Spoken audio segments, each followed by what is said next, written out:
joined by a privateer legend without a doubt, one of the best coaches not only in our history, but one of the great coaches in college basketball history, Tim Floyd. And Coach, you're a couple of years into retirement. I'm sure you're enjoying baiting the hook and casting the line a little bit more than dealing with dry erase boards and early morning practices, right? Well, I have enjoyed it. The first year was a lot of fun. Played a lot of golf and fished, and then we moved to Nashville, Tennessee, and it's cold up there. It's cold, and so my boat's down in Mississippi at our little place, and don't know anybody up there to play golf with. So I've been watching the Weather Channel about 4 hours a day, and that's been about the extent of my retirement here the last 6 months. But I had a great time.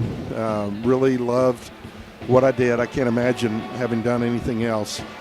It was a great run, and I really look back on it, and I think the most fun I ever had in my career was right here at the University of New Orleans. 6 fantastic years on the lakefront. He had success at Idaho before coming here, success at Iowa State that led to NBA head coaching jobs. But here with UNO, you took over a program that was successful, right, and then you continued that and you sustained it through those 6 years. And I know folks were coming for you right away for other jobs around the country. What made you stay here at UNO for so long, besides obviously the success and the warm weather? That had to be a factor, right?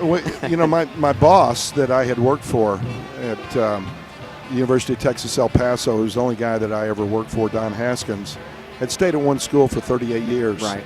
And he didn't leave. He didn't go anywhere, and he was really my mentor. And he always told me if you found an athletic director that you loved, you need to embrace that, because there's not many of them out there, and a lot of them can cause you real problems. And Ron Maestri was just fabulous, absolutely fabulous. And whenever you're coaching or in any line of work, you're going to have issues or problems. Things are going to come up. But he was always right there by my side, gave me this opportunity. We fell in love with the city of New Orleans.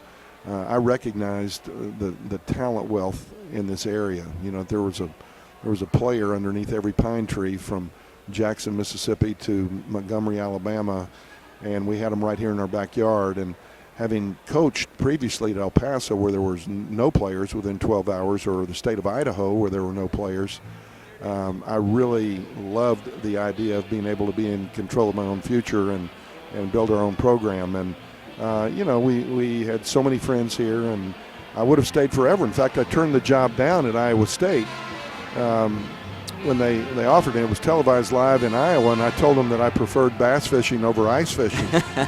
And I got a call from Coach Haskins the next day, and he told me to do the math and subtract the number from what Iowa State was offering me and what I was offered here. And he said, look, you're going to get to a point in your life where maybe one day it's not going to be as much fun for you, and you need to do it for your family and leave. So with that, it was a very difficult move for us, just because of our affinity and love for this town. And you, during the 6 years here, had so many great players. You mentioned having local players. Guys come to mind like Melvin Simon, Gerald Williams, of course. We think about Irvin Johnson and the great story how he turned up on your doorstep when you needed a big man, and you turned him into an NBA star. So many great players in the past. Early on, there was Tony Harris, a great story involving him, where you're just taking the job and able to find him in the JUCO ranks, and he winds up being an excellent player who plays in the NBA. You were always able to find good players, and you got them to play basketball with a team approach built on a defensive philosophy.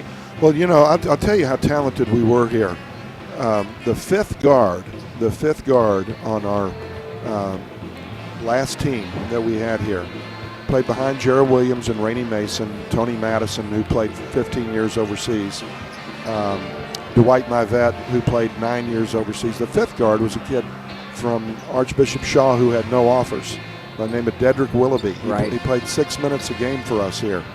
When I went to Iowa State, he ran into academic difficulties here at the University of New Orleans, flunked out and had to go to a junior college, and his mother begged me to take him at Iowa State. But he was our fifth guard, played 6 minutes a game. He became runner-up to Paul Pierce as Big 12 Player of the Year in the Big 12 Conference. So we were so talented. And you mentioned a name that we didn't mention, Tank Collins. Right. Might have affected winning more than anybody that I ever coached at the college level. Mike McDonald was a backup, played for the Philadelphia 76ers, 6'11", backed up Irvin and Melvin. Sidney Rice was the fourth big guy. Sidney at 6'11" was a second-round pick of the Indianapolis Pacers.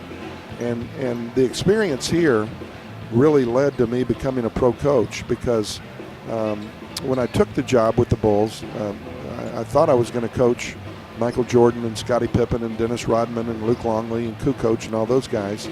But they had a bigger plan in mind. They got rid of all those players, and they were going to do a rebuild. And it was right after Kevin Garnett and Kobe Bryant had just come out of high school. And it started this mass exodus of high school kids going to the pros. Right. Where literally 17 of the top 20 picks were high school kids. And the old guard NBA coaches had never coached high school kids and had to develop anybody. Right. They were taking guys that had been in college for 4 years. And they said, well, we need to get somebody who can develop players. And the story of Irvin Johnson, who had worked in the grocery store, and Sidney Rice and Mike McDonald, who both were drafted and played in the league that didn't play high school ball.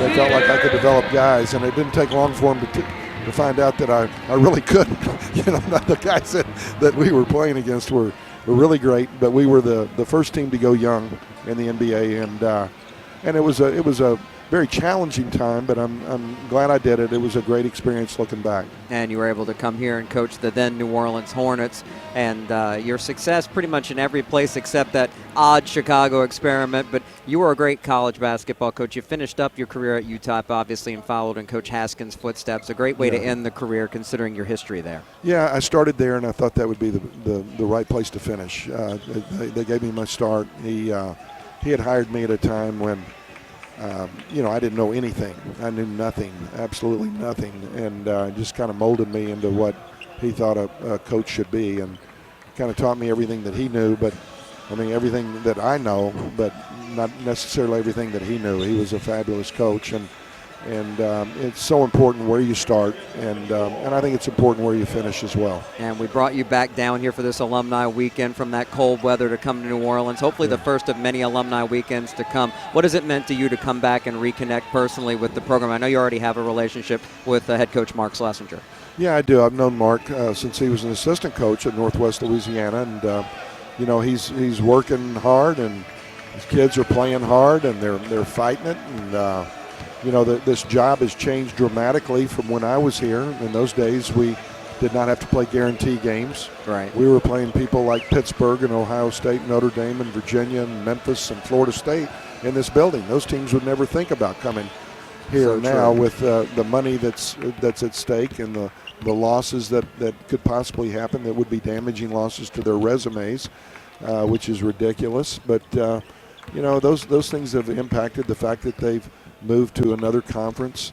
All those things have changed, so the job has changed, and you can't really gauge one program versus one that came before. Mark got to the NCAA tournament, won a game. We're proud of what he's accomplished, but just getting back here and being able to see Ron Maestri, being able to see Melvin Simon, who is still the most important signee of my entire career.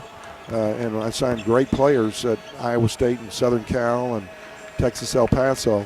But the most important guy that I ever signed in my career was Melvin Simon, through the help of his mother, Martha Simon, and his father, Melvin Sr.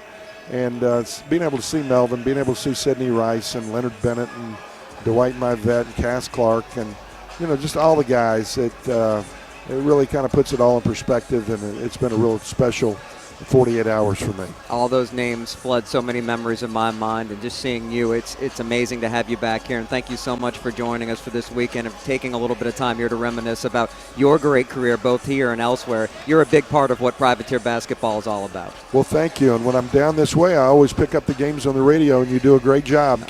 Keep those privateers going, okay? I appreciate it. I do the best I can, just like you did for so long, Coach. All right. Thank you for so much. All right. That's Tim Floyd. Of course, any privateer fan who's followed this program for years knows what he meant to this place, this building, and the history of this program celebrating its 50th year. And it was great to be able to reminisce with him during the half. I tell you what, I have chills.